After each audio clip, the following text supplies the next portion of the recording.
ಮಂಗಳೂರು ನಗರದ ಮಣ್ಣಗುಡ್ಡ 8ನೇ ಅಡ್ಡ ರಸ್ತೆಯಲ್ಲಿರುವ ಕೃಷ್ಣ ಹೆರಿಟೇಜ್ನ ಹಿಂಬದಿಯ ಒಂದು ಭಾಗ ಬುಧವಾರ ಬೆಂಕಿಗೆ ಆಹುತಿಯಾಗಿದೆ.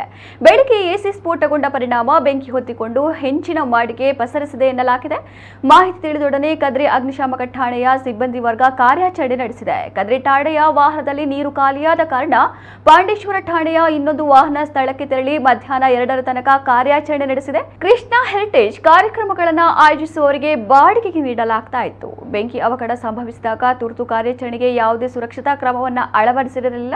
ಇದರಿಂದಾಗಿ ಬೆಂಕಿಯು ಹೆಂಚಿನ ಮಾಡನ್ನ ಆಹುತಿ ಪಡೆದುಕೊಂಡಿದೆ ಎನ್ನಲಾಗಿದೆ. ಬೆಂಕಿಯಿಂದ ಅಪಾರ ಹಾನಿ ಉಂಟಾಗಿದೆ.